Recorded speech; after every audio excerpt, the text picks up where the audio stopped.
ఓం శ్రీ గణేశాయ నమః. అందరికీ నమస్తే అండి. తెలుగు పంచాంగానికి స్వాగతం. జూన్ 21వ తేదీ ఆదివారం. స్వస్తి శ్రీ పరాభవ నామ సంవత్సర ఉత్తరాయణం గ్రీష్మ ఋతువు నిజ జ్యేష్ఠ మాసం శుక్లపక్షం ఆదివారం రోజు పంచాంగంలో సూర్యోదయం సూర్యాస్తమయం తిథి నక్షత్రం శుభ అశుభ సమయాలు శుభ ముహూర్తాలతో పాటు నేటి మంచి మాటను ఈ రోజు తెలుసుకుందాం. వీడియోలోకి వెళ్లే ముందు ఇంకా ఎవరైనా మా ఛానల్ సబ్స్క్రైబ్ చేయకపోతే ఇప్పుడే సబ్స్క్రైబ్ చేసి పక్కనే ఉన్న బెల్ ఐకాన్ను ప్రెస్ చేయండి. ఇలా చేయడం ద్వారా ప్రతిరోజు పంచాంగం మీకు టైంకి చేరుతుంది. అలాగే వీడియో నచ్చితే తప్పకుండా లైక్ చేస్తారని ఆశిస్తున్నాను. ఇక పంచాంగం వివరాలు చూద్దాం.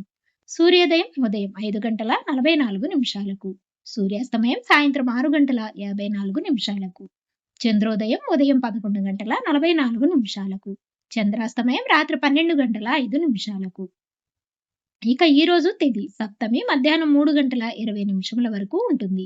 తదుపరి అష్టమి ప్రారంభమవుతుంది. నక్షత్రం పుబ్బా నక్షత్రం ఉదయం 9:31 వరకు ఉంటుంది. తదుపరి ఉత్తర ప్రారంభమవుతుంది. యోగం సిద్ధి ఉదయం 11:21 వరకు ఉంది. కరణం గరజి తెల్లవారుజామున 3:28 వరకు ఉంటుంది. తదుపరి పణజి మధ్యాహ్నం 3:21 వరకు ఉంటుంది. ఇక ఈ రోజు అశుభ సమయాలు రాహుకాలం సాయంత్రం 4:30 నుండి 6 గంటల వరకు ఉంటుంది.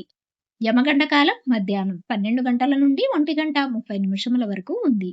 గుళికా కాలం సాయంత్రం 3:33 నుండి 5:11 వరకు ఉంది. దుర్ముహూర్తం సాయంత్రం 4:25 నుండి 5:13 వరకు ఉంది. వర్జము సాయంత్రం 4:58 నుండి 6:37 వరకు ఉంది. శుభ సమయాలు అభిజిత్ ముహూర్తం ఉదయం 11:51 నుండి 12:43 వరకు ఉంది. అమృతకాలం తెల్లవారుజామున 2:54 నుండి 4:33 వరకు ఉంది.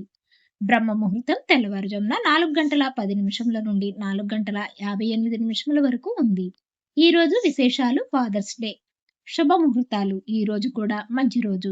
అన్ని రకాల శుభకార్యాలకు చాలా అనుకూలంగా ఉంది. చివరిగా నేటి మంచి మాట. తప్పు చేయడం సహజం, కానీ ఆ తప్పు నుంచి గుణపాఠం నేర్చుకోవడమే నిజమైన విజయం. వీడియో నచ్చితే లైక్ చేయండి. తిరిగి రేపటి పంచాంగంలో మళ్ళీ కలుద్దాం. అంతవరకు సెలవు. నమస్కారం.